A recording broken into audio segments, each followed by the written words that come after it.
Bonjour à tous, sixième confiture. Et aujourd'hui, je vais vous parler d'un nouveau jeu très exigeant, d'un nouveau jeu avec une ambiance et une patte graphique hyper réussie. Je vais vous parler de Darkest Dungeons. Il y a des chances que vous en ayez entendu parler déjà de ce jeu, et si c'est le cas, c'était probablement par un ami à vous, visiblement entre deux sanglots, après avoir perdu l'intégralité des personnages auxquels il tenait, d'avoir échoué pour la 17e fois, consécutive, à battre le dernier boss, et qui est en train de remettre en cause tous ses choix de vie, à commencer par l'installation de ce jeu. Du coup, ça rend peut-être cette vidéo un peu difficile à faire, donc suivez-moi et laissez-moi vous expliquer en quoi Darkest Dungeon, c'est un des jeux les plus durs qui soit, mais c'est aussi un des plus chouettes. Allez, on joue.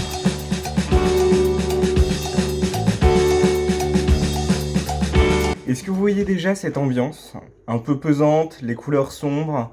On n'a pas encore la petite musique d'arrière-plan, mais qui va tout faire aussi pour être le plus lourd et le plus anxiogène possible. Darkest Dungeon, c'est un jeu qui va pas seulement être très difficile, il va l'être, mais c'est un jeu qui veut vraiment vous plonger dans l'ambiance qui dégage. Et l'ambiance, elle est lourde, elle est pesante. C'est un jeu où on va vraiment subir autant la difficulté des mécaniques que toute la pesanteur de ce qui va se dégager. C'est aussi pour ça, moi, qui m'a beaucoup plu. Bref, je lance une nouvelle campagne. Hop, je vais mettre en niveau de difficulté normale. Et on est parti. Alors, vous allez voir, le tout début, ça va vraiment juste être un petit tutoriel. Et déjà pour donner le ton de ce qui est vraiment jeu, et je trouve ça assez incroyable, rien que dans ce petit tutoriel, on peut tout à fait mourir.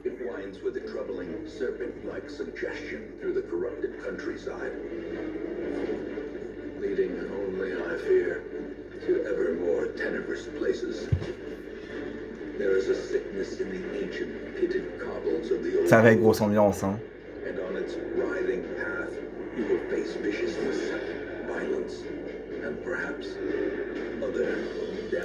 J'aime énormément le style graphique de jeu. Tout ce choix vraiment d'avoir quelque chose de très dessiné, de très visuel, de très graphique, et vraiment un petit côté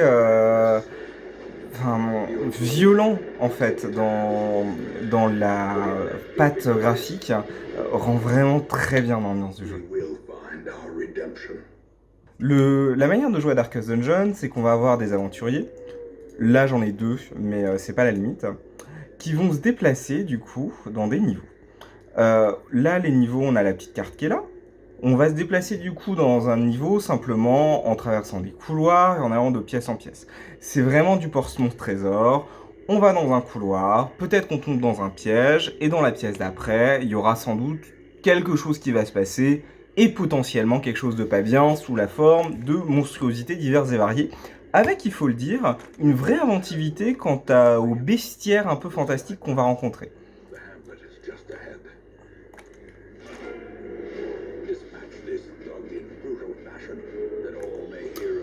Alors, les combats, ils vont se faire en fait de manière assez tactique, puisque nos personnages qui sont là, en fait, vont avoir seulement 4 compétences, certes, mais ces compétences, vous voyez qu'en dessous, ils vont avoir des petits points blancs, des petits points rouges. Ça indique en fait l'endroit dans votre groupe, qui peut aller jusqu'à 4 aventuriers, où vous pouvez vous trouver pour la faire, et l'endroit et l'adversaire que vous allez attaquer parmi la ligne d'adversaires en face.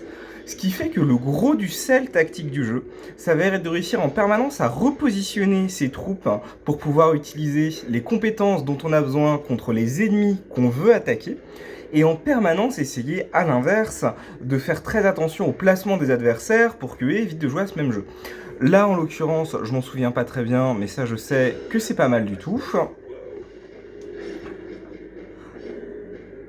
Et on va utiliser un petit châtiment parce que pourquoi pas. Voilà. J'empoche un peu de butin, et c'est là que c'est très rigolo aussi, c'est que vous voyez ce petit inventaire qui est là, et ben on va avoir notre butin dedans. Mais là en l'occurrence c'est pas gênant, j'ai plein de place dans mon inventaire. Mais quand arrivent des moments du donjon, où là j'ai mon butin et j'ai quelques vivres, et on doit faire des choix drastiques comme est-ce qu'on balance l'intégralité de nos vivres à la poubelle pour essayer de ramener un peu plus de sous parce que là on n'a plus de place dans l'inventaire, je vous promets qu'on vit des moments d'une folle intensité de à quel point je vais être cupide et à quel point je suis prêt à ce que tout le monde meure pour assouvir ma cupidité. Les gens sont souvent morts chez moi. Alors, hop. Quelqu'un récemment campé ici, hein. On va regarder dans la tente. Et on va obtenir du butin. Là, ça se passe bien. J'aurais aussi bien pu, évidemment, tomber dans un piège. Petit saut en avant devant le boss de fin de ce petit donjon, puisque bon, j'allais pas forcément vous montrer l'intégralité du passage dans les couloirs. Ce que je vais vous montrer aussi derrière, c'est que, donc là, a priori, je vais réussir à vaincre ce tutoriel. Je suis extrêmement fier de moi. Yay!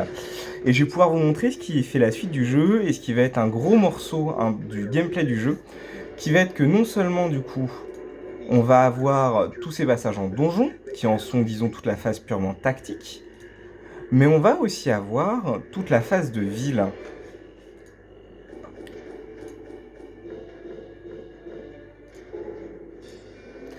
Les personnages peuvent monter de niveau, et ce qui est intéressant quand ils montent de niveau, c'est que là, vous voyez ce petit visage, mais nos personnages, ils peuvent être... Non, là j'ai du bol.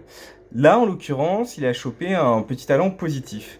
Mais nos personnages, à mesure qu'ils vont avancer, ils peuvent être aussi profondément traumatisés par ce qu'ils vivent. Et développer des espèces de petits quirks qui peuvent aller simplement du fait qu'ils se jettent sur tous les trésors qu'ils voient, quitte à tomber dans des pièges, qu'ils perdent progressivement en santé mentale et deviennent fous, et ainsi de suite, et ainsi de suite. Et ce qui est intéressant d'ailleurs, c'est que ces personnages, en fait, ont fini par s'y attacher un peu. Là, moi, j'avais un personnage dans mon ancienne partie qui était très haut niveau, très puissant, très fort, mais qui refusait absolument et totalement d'être soigné. Ce qui est un peu embêtant, mais il était devenu complètement paranoïaque. Sauf que c'était un peu devenu un espèce de running gag dans mon équipe, que dès qu'il y avait vraiment besoin de soins, il le refuse, mais c'est aussi un personnage auquel je m'étais vachement attaché.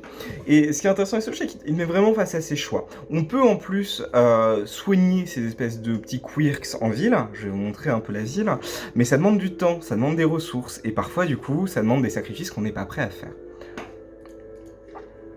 Voilà le petit hameau.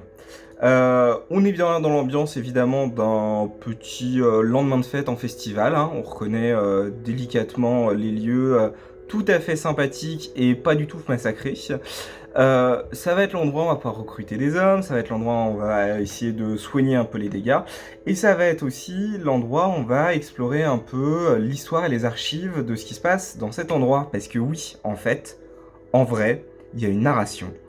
Et sans révéler l'espèce de petit twist final, ils ont vraiment fait des efforts pour que, pour le joueur qui s'intéresse un peu à l'univers, il y ait de la richesse à aller chercher.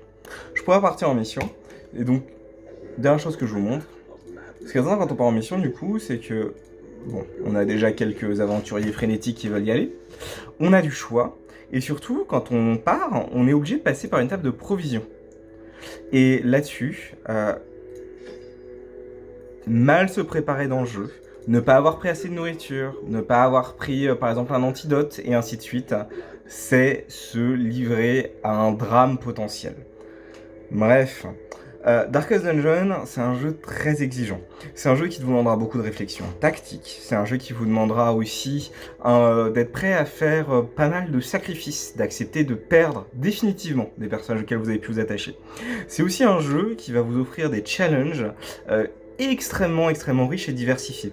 Pour des amateurs un peu de jeux avec pas mal de technicité, certes, mais un gameplay qui ne se répète pas trop et avec beaucoup de potentiel de personnages différents ensuite, c'est un vrai jeu généreux et riche.